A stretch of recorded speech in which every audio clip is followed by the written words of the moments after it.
पास शौक नहीं है, तुम आईफोन लेने घूम रहे हो, डिमांड है ना, करना है ना, तो आप गुस्सा नहीं कर सकते।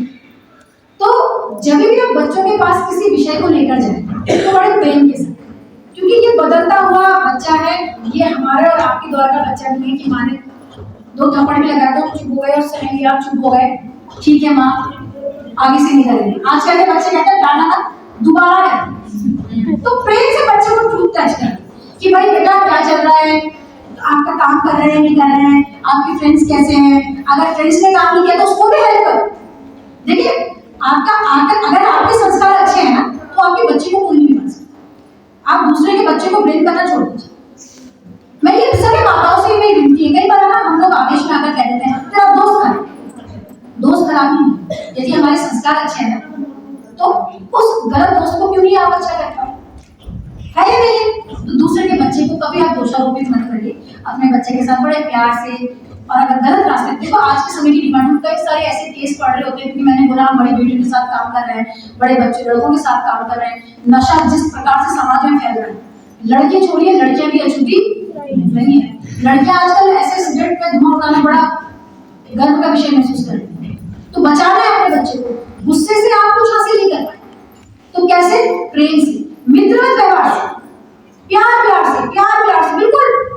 मैं तो कहती हूँ कि जब हम जिस दिन माँ बन गए उस दिन अहम को छोड़ना नहीं पड़ता, बड़े प्यार से, और बेटा कैसा चल रहा है और बताओ क्या है, तुम बताओ आजकल क्या चल रहा है तुम्हारे इसमें, जरा मैं भी चलो फ्रेंड क्या चल रहा है आजकल, तो बच्चे को लेकर गया कि ये दोस्त बने, फिर वो आपको धीरे धीरे चीजों को शेयर करने लगे, और आपका काम ही वही है उसके अंदर छुपी हुई बातों को क्या करना, बाहर निकालना। बच्चा ही वो आपसे स्मार्ट कभी नहीं हो सकता, आपका कहना क्या है, बस आपको थोड़ा सा अपना कौशल बदलना पड़ेगा, ओवर स्मार्ट होना पड़ेगा, बिना बदले बिना जब किसी को कहते हैं कि मैं तेरी भी मां हूं, ओवर स्मार्ट में जा रहा हूं, जहां आपने ललकारा ना फिर तो आपसे 3 कदम उधर आ गया, इसलिए आपको पानी बनना पड़ेगा। मैं फिर बताया मैं अच्छा, इसमें से कितने पेरेंट्स हैं जो हफ्ते में एक दिन बैठ के अपने बच्चों के साथ कुछ ऐसे विषयों पर चर्चा करते हैं? आप करते हैं, और ऐसे कितने, देखिए ये आंकड़े हैं कि ठीक है, जैसे हमने बात करी कि तुम्हें पता है कि अहिल्या बाई हुआ करती थी, ऐसी थी, चलो पुराना नहीं जाए, सुषमा स्वराज है, आपको पता है क्या हुआ करती थी, कितने लोग चर्चा वार्ता करते हैं पेरेंट्स के साथ, अपने बच्चों के साथ, बहुत बढ़िया, प्लीज जोर से आप गाइए, सबके लिए प्रेरणा है, बहुत बढ़िया, यदि आप करते हैं बहुत अच्छा है। दीदी प्लीज आप खड़े होंगे, दीदी प्लीज आप, हाँ आपके पीछे 11 साल की और बेटा छोटा है, मतलब इनसे कंप्लीट हो जाएगी उसको। तो जैसे बेटी अच्छा काम करती है तो मैं उसको शाबाशी देती हूँ, और मैं उसको साथ में ये भी बताती हूँ कि भैया छोटा है उसको समझती है, वो तेरे को देख देख के वैसा सीखेगा। क्योंकि मैं भी खूब बड़े बेटे और बड़ी बेटी की माँ हूँ, तो जब दोनों के साथ काम कर रही होती है तो मुझे लगता है कि जब मैं गुस्से में या खींच जाती हूँ या चिड़चिड़ी होकर कोई विषय रखती ना, तो वो अपनी एनर्जी को और नेगेटिव करके मुझे देती है, और मैं पॉजिटिव हो जाती हूँ और स्ट्रेस को जीरो कर देती हूँ, और तो बहुत फ्लोरी कोई काम हो जाता है, कोई भी रिजल्ट है वो बहुत पॉजिटिव होता है ना। तो बातचीत करिए, जैसे मत चलिए इंडिया भाई में, आपने परसों क्रिकेट चल रहा है, वर्ल्ड कप क्रिकेट चल रहा है, ऑस्ट्रेलिया ने इंडिया को टारगेट दिया 300 प्लस, बहुत बड़ा टारगेट था, पहली प्रेडिक्शन हो गया कि क्या जीतेंगी, लेकिन उसमें एक लड़की थी जेनी जिन्होंने 128 रन बनाए। मेरी बेटी को इंटरेस्ट नहीं, लेकिन मैं उनके साथ बैठी, मैंने तुम्हें पता कल क्या हुआ, कल हाँ क्या हुआ इधर, अच्छा मैं एक चीज और बताऊं, मैं कोशिश करती हूँ कि जब मैं अपने आप से शुरू करती हूँ, मैं अपने घर में कोशिश करती हूँ कि मेरे बच्चे थोड़ी मातृभाषा के शब्द सीखें, इसलिए मैंने अपने घर में प्रतिबद्ध किया बनाया है कि वो लोग मुझे मम्मी नहीं है, मुझे मम्मी शब्द थोड़ा खलता भी है, तो मैंने उनको बोला कि तुम मुझे ईजा कहकर संबोधित करोगे, जब उनका बौद्धिक विकास होने लगा, जब अभी तुलनाहट से बाहर निकले, तो मैंने उनको एक टर्म दिया ईजा, तो मुझे आज भी ईजा, तो मैंने उनको बोला कि क्या तुमको पता है कि कल क्या हुआ ईजा, तो मैंने उनको बोला कि कल ऑस्ट्रेलिया और भारत का मैच था, हाथी जैसे क्या विशेष है, मैंने आपको पता टारगेट बहुत बड़ा था 300 प्लस, अच्छा अब यहाँ से इंटरेस्ट बढ़ा दीजिए, मैंने 300 प्लस टारगेट था, अच्छा या फिर जीत गए, पूरी टीम आउट हो गई, मैंने नहीं, मात्र 4 लोग गए, एक लड़की है जेनी, उसने पूरा गेम को पलटा दिया, उसने 128 रन बनाए, और आपको पता है सबसे अच्छा उसने कहा बस हो गई ठीक है बाकी मैं बताऊंगा। अभी क्या हुआ, शाम को मैच जीत गई, तो आपको पता है सबसे बड़ी बात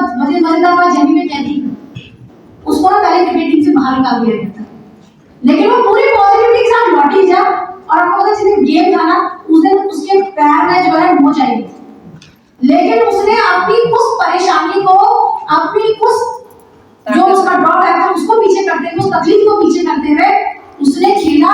और ऐसा फिर आपको पता ही है, उसने मुंह में हाथ रखकर रोई, और ना वो रोई नहीं थी, और शायद उसकी खुशी के क्या थे आंसू। तो आधी कहानी मैंने बताई, लेकिन पूरी कहानी को पूरा उसने किया। तो ये काम एक माँ का सकती, ये पिता नहीं कर सकते। अब आप सोचिए, तो फिर उनके पिताजी ने क्या करना, कौन सा से क्रिकेटर बनना है, जेमी के बारे में क्या बताया। अब देखिए, मैं उनकी घर की महिला हूँ, तो मैंने उनसे बोला चलो तुम छोड़ो, तुम ही समझो। तो मेरी बेटी से तुमने क्या, चलो बाबा आप भी समझो। तो दोनों फिर वो हमारा को देख के बोले अच्छा तुम दोनों समझ गए। तो फिर हम दोनों ने एक साथ बोला कि आप ही समझो। तो ये कुछ काम ऐसे हैं जो घर में सिर्फ माँ कर सकती है, इसके अलावा कोई और नहीं कर सकता। इसलिए मैं बात बोलती हूँ, बच्चों में चेंजेस लाने से पहले जरूरत है हमें स्वयं में परिवर्तन। अच्छा, एक प्रश्न मेरा और है, आप में से कितनी दीदी लोग फोन में लगे, स्क्रीन टाइम बहुत देखिए ना, बच्चे बहुत कुछ चीजें हमसे सीख रहे होते हैं, बच्चे बहुत कुछ चीजें हमसे सीख रहे होते हैं। आप मान के चलिए, यदि आपके हाथ में फोन है ना, तो आपके बच्चे के हाथ में आपके सोने के बाद फोन जरूर होगा। आप समझिए कि आप जब एक परिपक्व मन की मालकिन होकर अपने आप को कंट्रोल नहीं कर पाती हैं, तो आपका वो बच्चा जो जिज्ञासु है, जिसके अंदर जानने की ना जाने कितनी इच्छाएं हैं, आप उसको उससे दूर कैसे रखें। तो ये फोन जो है ना, परिवारों में जिसने दीमक की तरह घुसा हुआ है, इसको आप जो सबको कम करने की जरूरत है। अब इसके लिए सबसे बड़ी बात है कि क्या करें। कितने दीदी लोग तो सुबह उठ के सबसे पहले फोन देखते हैं, सभी एक आवाज करें काम तो धीरे से आई सब। इसको आपने क्या करना है, सबसे पहले ये स्क्रीन टाइम को आपने क्या करना है, कम करना है। परिवार हमें 21 कहते हैं कल्याण में, लेकिन आज की स्थिति क्या हो गई कि खाली टाइम पर हम क्या कर रहे हैं, फोन पे। और कहीं ना कहीं ये इनडायरेक्टली हमारे बच्चों को क्या कर रहा है, परेशान। अच्छा, इसके साथ साथ ही कितनी ऐसी माताएं हैं जो घर में बेटियों से बात करते हैं शरीर में होने वाले बदलावों के बारे में, उनको हाइजीन के बारे में बताने के लिए कितनी बातचीत करते हैं। बहुत जरूरी, खुलकर बात करें, खुलकर बात करिए। हम इस बारे में बार बार चिंता करते हैं कि अपनी बेटियों से अगर हम बातचीत नहीं करेंगे तो क्या नहीं करेंगे। होता क्या है, प्रश्न अनगिनत होते और उनके पास कोई माध्यम नहीं, फिर या तो किसके पास जाते हैं, फोन के पास। आप समझिए, आपने एक बार फोन में कुछ डाला तो ना जाने कितनी गलत चीजें फोन में बुलाने होती है। अच्छा, फोन में मिल गए, किसके पास गए, अपने दोस्तों के पास गए, अपने दोस्तों से पूछा, दोस्तों के पास कहां से अनुभव आएगा, दोस्त भी तो अनुभव ही नहीं।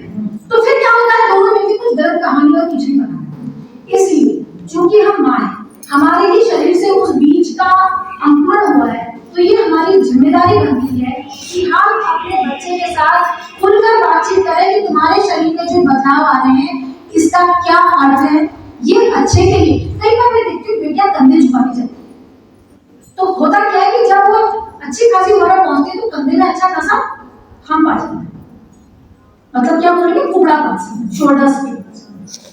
तो क्या ये सही आदत है?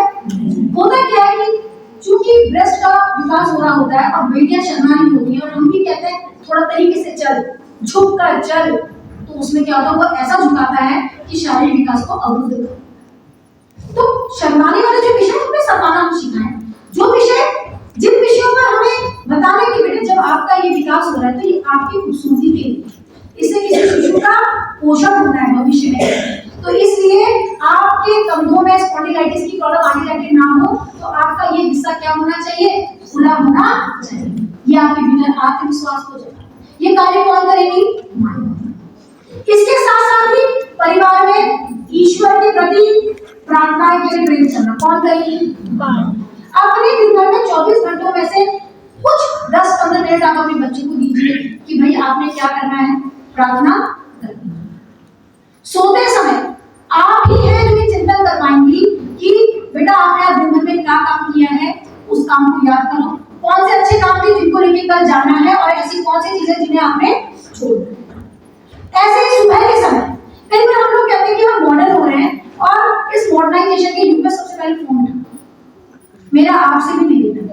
प्रातः काल जब हम उठते हैं तो अपने बच्चे के सामने पहला उदाहरण हम पराग्रे वस्ते लक्ष्मी कर मध्य सरस्वती कर मूले तो गोविंदा प्रभाते का दर्शन समुद्र वस्त्रे देवी पंकज मंडले विष्णु पत्नी नमस्तुभ्यम पाद स्पर्शम सस्मी। जब आप ये नियमित करती है ना तो आपका बच्चा आपसे पूछेगा कि माँ ये क्या है, तब आप कहती है कि बेटा हमारे दर्शन में कहा गया है कि धरती क्या है माँ। आप चिंता करो बेटा कि हम दिन भर के ऊपर पैर रख के चल रहे हैं, जो भी फिर आप थ्योरी देंगे तो ये कनेक्टिविटी कौन कराएगा। तो इससे कुछ नया नहीं करेंगे, हमारी जिम्मेदारी है। यदि हमने संतानों को जन्म दिया है तो उनके अंदर संस्कारों का बीजारोपण भी कौन करेंगे।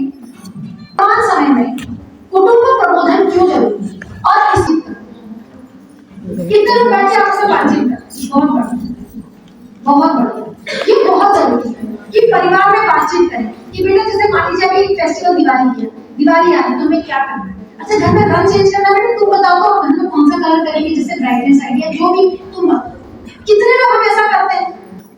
यदि हम इस प्रकार की चीजें कर रहे हैं तो आप मान के चलिए आपके परिवार में जो बच्चा पल रहा है वो बच्चा वास्तव में जो है चीजों को बांटना सीखेगा, वो संस्कारों से परिपूर्ण होगा और समाज में एक बेहतर नागरिक बनेगा। इसके साथ साथ ही जब आप कोई निर्णय लेते हैं तो आप में से कितनी माताएं बहनें जो बच्चों को अपने निर्णय में शामिल करती है, पक्का करती है, बहुत ही बढ़िया। यदि ऐसा है तो बहुत अच्छी बात है कि अपने किसी भी डिसीजन में अपने बच्चे को उसका हिस्सा। मैंने फिर भी बोला कि आजकल के बच्चे आपसे बहुत आगे चलते हैं। आप कभी मुझे बातचीत करेंगे मित्रवत में ना तो आप आपके मुझे वास्तव में निकलेगा कि मैंने कॉलेज कर लिया था, मुझे ये जानकारी नहीं थी और आपके बच्चे को सब जानकारी। तो बच्चे को प्यार से हर चीज में शामिल करें तो आप देखिए आपका बच्चा आपसे कभी कुछ छुपाएगा ही नहीं, वो आपसे हर बात शेयर करेगा। इसके साथ साथ ही कितनी दीदी लोग किताबें पढ़ने की शौकीन है, किताबें कितनी दीदी लोग पढ़ते हैं। अब किताब का घंटा शोभा नहीं है पढ़ना है वो आ जाएगा, आप घरेलू कहिए आप धार्मिक कहिए तो उन किताबों को आप पढ़िए। अगर वो किताबें आपके सिराने में होंगी ना और आपके बच्चा आपसे पूछेगा कि जा उसका क्या करती हो, बेटा मैं रोज में 2 चैप्टर पढ़ लेती हूँ, 2 पन्ने पढ़ती हूँ, अब मेरी किताब जो है 1 महीने पूरी होगी, 1.5 महीने पूरी होगी, 2 महीने पूरी होगी। तो आपके बच्चे के अंदर किताब पढ़ने की आदत। आज सबसे बड़ी बात हम लोग शिक्षा के जब काम करते हैं तो ये एक्सप्लोर कर रहे होते हैं कि बच्चा किताब के बजाय फोन में चीजों को ढूंढना ज्यादा आसान बात है। आप देखिए पाठ भी पढ़े किताब, अच्छा उस पाठ में कहानी में क्या कहा गया थी, तो बच्चे कितने भी बच्चे करते हैं ऐसे घर में होता है कि बस किताब नहीं, कॉपी नहीं, टीचर ने क्या पढ़ाया नहीं, वो किताब में क्या आसानी से कैसे बोलेगा, तो वो बोलेगा कि छोटे से छोटे रूप में किस प्रकार से आप लिख सकते हैं अन्य प्रश्न पूछते हैं। तो आप समझ लीजिए कि टीचर को भी सेकेंडरी कर दिया आजकल के बच्चे। तो ये कंडीशन है, तो आप सोचिए कि हमें किस प्रकार से अपने परिवार को बना के रखना है और स्वयं को भी अगर कुंठित नहीं करना है तो हमें कितना एडवांस होने की आवश्यकता। अच्छा, इसके साथ साथ कितने बच्चे अपने बच्चों को उनके जन्मदिन पर कुछ नया मत दिखा। ऐसे कई ऑर्फनेज हैं जिनको हम आकर्षण कहते हैं, वहां जाकर आप बच्चे के हाथ से मिठाई वितरण करा सकते हैं, भोजन करा सकते हैं, है ना। ऐसी लिटरेसी है, मतलब जो लोग शायद रूप से विकलांग हैं, ऐसे मंगलदीप स्कूल है, आप कराइए अपने बच्चे के लिए, कहने से नहीं होगा। आप अपने बच्चे को जब तक नहीं कहेंगे कि ये पहली रोटी गाय की है, गौ माता के पास ले जाके उसको रोटी नहीं खिलाएंगे ना, वो भाव उसके अंदर विकसित नहीं। आप 4-5 दिन एक हैबिट बनानी पड़ेगी, बेटे को ले जाके बेटी को ले जाके गाय को रोटी खिलाए। आप नोटिस करिए, आप मानिएगा इस बात को, 7वें दिन आपका बच्चा रोटी लेकर खुद गाय। आप ये भाव अगर आज से विकसित नहीं करेंगे तो हम एक अच्छे नागरिक की कल्पना अपने समाज और राष्ट्र की नहीं। तो ये जिम्मेदारी बहुत बड़ी जिम्मेदारी माताओं की, इसीलिए बार-बार कहा गया है कि अभी दीदी बता भी रही थी कि श्रीमद् भगवद गीता के 10वें अध्याय के 34वें श्लोक में एक बहुत सुंदर बात भी कही कि महिलाओं में क्या क्या गुण होते हैं, जिसमें उनका कृति से कीर्ति निकला है, उन्हें लक्ष्मी बोला गया, उनकी वाणी अद्भुत होती है, वो धैर्य की मिसाल होती है, उनकी याददाश्त बहुत अच्छी होती है, जो उसके अंदर भाव है वो धैर्य, संयम और सहनशीलता से सब कुछ कर सकते हैं। तो आप समझिए कि बहुत बड़ी जिम्मेदारी घर में महिलाओं की। इसीलिए परिवार के लिए कहा जाता है कि परिवार में